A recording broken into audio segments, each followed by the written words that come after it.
ሰላም እንዴት ናችሁ? በየጊዜው የምናያቸው ፊልሞች በሁሉም ረገድ እያደጉና በግራፊክ ቴክኖሎጂያቸው እየነጠቁ መሄዳቸው የማይካድ ነው። የእነዚህ ፊልሞች የግራፊክስ ዲዛይን በጣም ከእውነታው ጋር የተመሳሰሉ ስለሆኑ የትኛው ኮምፒውተር ግራፊክስ የትኛው ደግሞ በትክክል የተቀረጸ መሆኑን መናገር የማንችልበት ሰዓት ላይ ደርሰናል። አሁን ላይ ፊልሞችን ያለ ኮምፒውተር ግራፊክስ መስራት የማይታሰብበት የፊልም ኢንዱስትሪ ላይ ደርሰናል። እነዚህ ገራሚ ፊልሞች ያለ ኮምፒውተር ግራፊክስ ምን እንደሚመስሉ ማወቅ ከፈለጋችሁ እስከ ቪዲዮ መጨረሻ ድረስ አብራችሁን ቆዩ። እናንተን ለማስገረም 7 ፊልሞችን ከኮምፒውተር ግራፊክስ በፊትና በኋላ ምን እንደሚመስሉ እናስቃኛቸዋለን። ሰባተኛ ጌም ኦፍ ትሮንስ። ጌም ኦፍ ትሮንስ ሰባተኛው ሲዝን 4ኛው ኤፒሶድ ላይ የላኒስተር ወታደሮች ላይ ጥቃት ሲከፈትባቸው የሚያሳየው ትዕይንት። ያው ይህን ገራሚ ፊልም ካያችሁት መቼም ይህን ትዕይንት ትረሱታላችሁ የሚል ግምት የለኝም። የዶትረንኪ ብዙ ወታደሮች የላኒስተር ወታደሮች ላይ ጥቃት ሲከፍቱ፣ በአየር ላይ ደግሞ አንዱ የላኒስተር ድራገን የላኒስተር ሰራዊትን ያጠፋበት ትዕይንት ላይ የፊልሙ ዳይሬክተሮችና ሲኒማቶግራፈሮች እንደሚሉት ከሆነ እስካሁን ከቀረቡት ትዕይንቶች ይህ በሰራዊቱ በላይ የዞረበት እሳት ያጋያቸው ድራገንን ለመስራት በጣም ፈታኝና ከባድ እንደነበር ተናግረዋል። አብዛኛው ትዕይንት የተቀረጸው በእውነተኛ ሜዳ ላይ ማለትም ስቱዲዮ ሳይሆን ሜዳ ላይ ነው። የፊልሙ ፈጣሪዎች በሚገባ የተቀመጡ ፈንጂዎችን በመቅበርና በማፈንዳት እንዲሁም ሌሎች ሰዎችን የእሳት አመድን መሬት ላይ በመርጨት በድራገኑ የተቃጠለ መሬትን ለመፍጠር ብዙ አመድን ተጠቅመዋል። ከሁሉም እኛ ልናወራችሁ የፈለግነው ግን እንዴት ድራገኑን በሰማይ ላይ ማብራር ቻሉ የሚለውንና እውነተኛው ቀረጻ ጋር እንዴት እንዳገናኙት ነው። እዚህ ላይ የፊልሙ ፈጣሪዎች ይህም በታሪክ ብቻ የምናውቀውን ድራገን በሰማይ ላይ እንዲበር ለማድረግ ብዙ ቴክኒኮችን ተጠቅመዋል። በእውነተኛ ቀረጻ ወቅት የድራገኑ እንቅስቃሴ በገመድ በታሰሩ ልዩ ካሜራዎችና ድሮኖች የተቀረጸ ሲሆን ከዚህ ቀረጻ በኋላ በኮምፒውተር የተሳለውን ድራገንና አሜሊያን ወደ ትዕይንቱ በኋላ ላይ ይጨምራሉ።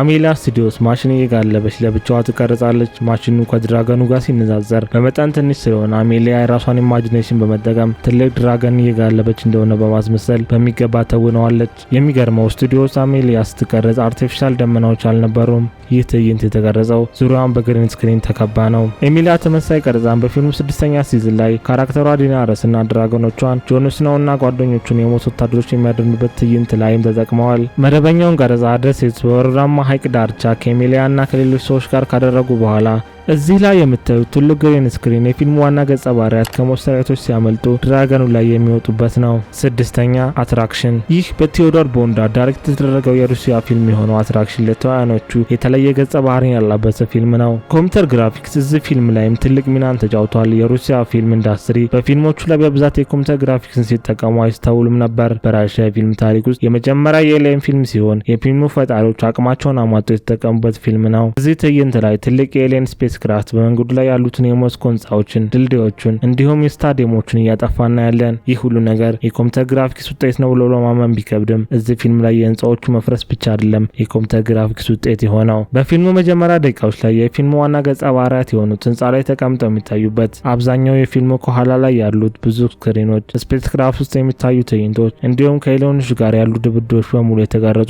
ስቱዲዮስ ባለ ግሪን ስክሪን ላይ ነው። እንደ ፊልሙ ዳይሬክተር ገለጻ ከሆነ 50% የሚሆነው የፊልሙ ትዕይንት የኮምፒውተር ግራፊክስ ውጤት እንደሆነ ተናግሯል። እዚህ ላይ ትልቅ ጥያቄ የሚሆነው እንዴት ተዋናዮቹ ኤሊየኖቹ እንዳለ አስመስለው ይህን የመሰለ ትወና አሳዩ የሚለው ነው። 5ኛ ሎጋን። ሎጋን ፊልም እንደ ሁለቱ ፊልሞች ታዋቂ የሆነ የድብድብ ትዕይንት እንዲሁም ትልቅ የሆነ ስፔሻል ኢፌክት እንደ ኤክስማን ፊልም ባይኖረውም ኮምፒውተራይዝድ የሆኑ ባክግራውንድ ኢፌክትን በአንዳንድ ቦታዎች ላይ ተጨምሮበታል። አብዛኛውን ስፔሻል ኢፌክት የተጠቀሙት ለፊልሙ ዋና ገጸ ባህሪ ላይ ሲሆን ለዚህ ፊልም ወልቨሪን ለመተወን እንደ ሁ ጃክማን ትክክለኛ ሰው አይገኝም። ቢሆንም ግን የተዋናዩ ቁመና ብቻውን ሱፐር ሄሮ ነው እንዲተውን በቂ አልነበረም። ያለ ኮምፒውተር ግራፊክስ ከእጁ የሚወጣውን ረጅም ጥፍር መሳይ መሳሪያ መጠቀም አይችልም። እዚህ ፊልም ላይ በብዛት የተመለከትናቸው በረጅም ጥፍሩ ጠላቶችን የሚደበድበት ትዕይንት፣ የሰውን ጭንቅላት ወቅቱ የሚወጡ የደምና የረጅም ጥፍሩን አክሽኖች በእጅግ ከእውነታው ዓለም ጋር ተመሳሳይ ተደርገው በኮምፒውተር ግራፊክስ መስራት ችለዋል። እዚህ ፊልም ላይም እንደ ሎጋን ጥፍር እንደሆናት አድርገው ያዳቀሏት ትንሿ ወልቨሪን ላውራም በኮምፒውተር ግራፊክስ አማካኝነት በዚህ ጥፍሯ የሚገርሙ የድብድብ ትዕይንቶችን ማከናወን እንድትችል አድርጓታል። ይህ ፊልም እንደ ሌሎቹ ሱፐር ሄሮ ፊልሞች በኮምፒውተር ግራፊክስ እና ኳሊቲ ያን ያህል ባይሆንም በዳይሬክቲንጉና በታሪኩ ፍሰት የተነሳ በተመልካቹ ዘንድ ጥሩ የሚባል አስተያየትን አግኝቷል። 4ኛ ሳን አንድሬስ። ስለ መቅሰፍት የሚያወሩ ፊልሞች በኮምፒውተር ግራፊክስ እና ስፔሻል ኢፌክት የተሞሉ ናቸው። የ2 ሰዓታትን ፊልም ለመስራት ተብሎ ማንም ሙሉ ከተማን የማፈራረስ እቅድ ይኖራል ተብሎ እንደማይታሰበው ነው። በሳን አንድሬስ ፊልም ላይ ሙሉ የካሊፎርኒያን ከተማን ሲያፈራርሱ የዚህ ፊልም ፈጣሪዎች ወደ 1300 የሚሆኑ የኮምፒውተር ግራፊክስ እና ስፔሻል ኢፌክት ትዕይንቶችን ለመስራት ከስራ ሰዓት ውጭ ያለ ሰዓታቸውን መጠቀም ግዴታ ሆኖባቸው ነበር። እዚህ ፊልም ላይ የሆቨር ግድብ መፍረስ፣ የቤቶች አንዱ ባንዱ ላይ መፈራረስ፣ ከሁሉም የላቀው ደግሞ ሳን ፍራንሲስኮ እንዳልነበር ያደርጋት የውሃ ማዕበል አንዱ ነው። ይህን ነገር ለማድረግ አሁን ላይ እውነተኛ ውሃን መጠቀም ግዴታ አይደለም። እዚህ ፊልም ላይም እንደ ሌሎቹ ፊልሞች ሁሉ የጎልደን ጌት ድልድይ ሲፈራረስ አይተዋል። በእኔ እይታ የፊልም ዳይሬክተሮች ከጎልደን ጌት ድልድይ ጋር ልዩ የሆነ ግንኙነት ሳይኖራቸው አይቀርም ባይ ነኝ። ለዚህም ማሳያ የሚሆነው ኤክስማን፣ ስታር ትሬክ፣ ፓሲፊክ ሪም እና ጉዜላ ፊልሞች ጥቂት ማሳያ ናቸው። ከሁሉም በላይ ግን የሳን አንድሬስ ፊልም ፈጣሪዎች ድራማ የሆነ የከተማ ጥፋትን በሚገርም ትረካና የዳይሬክቲንግ ጥበብ በመጠቀም ማሳየት ችለዋል። በአንድ ትዕይንት ላይ ከ4 እስከ 15 የሚደርሱ እውነተኛ የከተማውን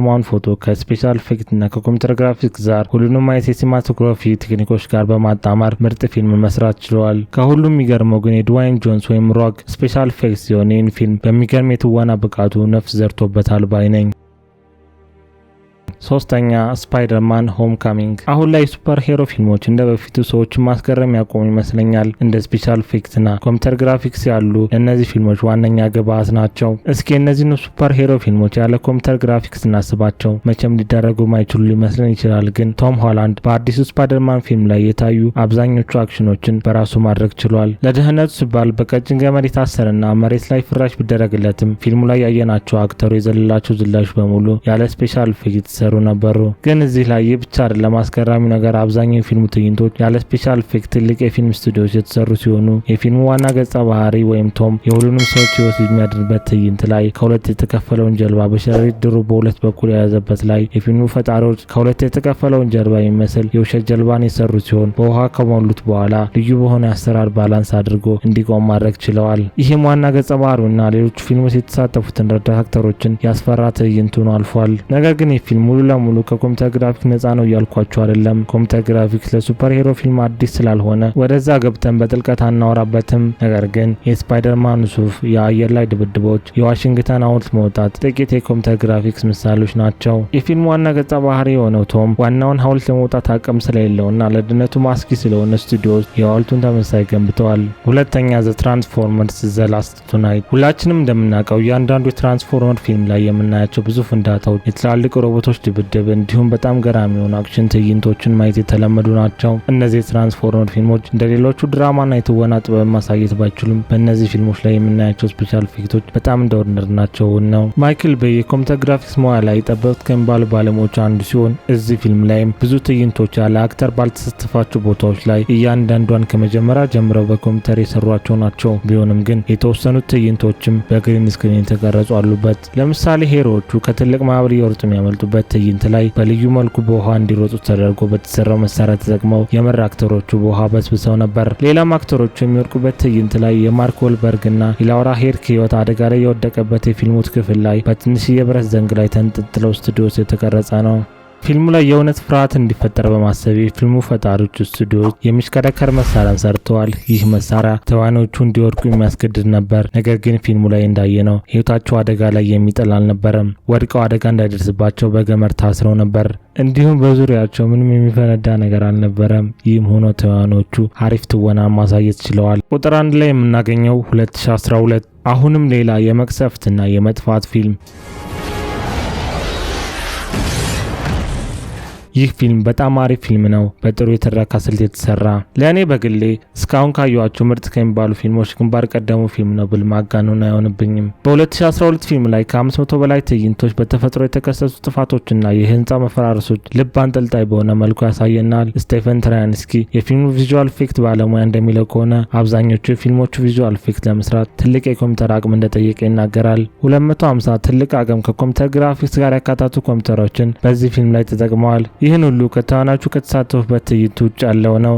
እዚህ ፊልም ላይ እንደ ሳን አንድሬስ ሁሉ እውነተኛ ፎቶዎችን ከኮምፒውተር ግራፊክስ ጋር በማጣመር የተሰሩ ትዕይንቶች ናቸው። እንደ ምሳሌ አውሮፕላኗ እየወደቁ ባሉ ሁለት ሰማይ ጠቀስ ህንፃዎች መሃል የምታልፍበት ትዕይንት እንዲሁም ሌሎች በግሪን ስክሪን የተሰሩ ሲሆኑ የፊልሙ ፈጣሪዎች 12 ሜትር ቁመትና 600 ሜትር ርዝመት ያለውን ግሪን ስክሪን ሸራን ተጠቅመዋል። እንዲሁም የመሬት መንቀጥቀጡን የሚያስመስሉ የተለያዩ የፊልም ግብዓቶችን ተጠቅመዋል። እንደዚህ ትዕይንት የተሞላበትና ሀሪፍ ፊልም ማየት ካስደስታችሁ 2012 ፊልም ጋብዣችኋለሁ። ስለ ቪዲዮ የምትሰጡኝን ኮሜንት ለማንበብ ዝግጁ ነኝ። የትኛውም አይነት አስተያየት እንዲሰራላችሁ የምትፈልጉት ቪዲዮ ካለ ኮሜንት ላይ ጻፉልኝ። የእናንተን ፍላጎት ለማሟላት ሁሌም ዝግጁ ነኝ። ለዚህ ቻናል አዲስ የሆናችሁ ሰብስክራይብ በማድረግ ቤተሰብ ይሁኑ። እንዲሁም በየጊዜው አዳዲስ ቪዲዮ ስንለቅ የማሳወቂያ መልእክት እንዲደርሳችሁ የደወል ምልክቷን ይጫኑ።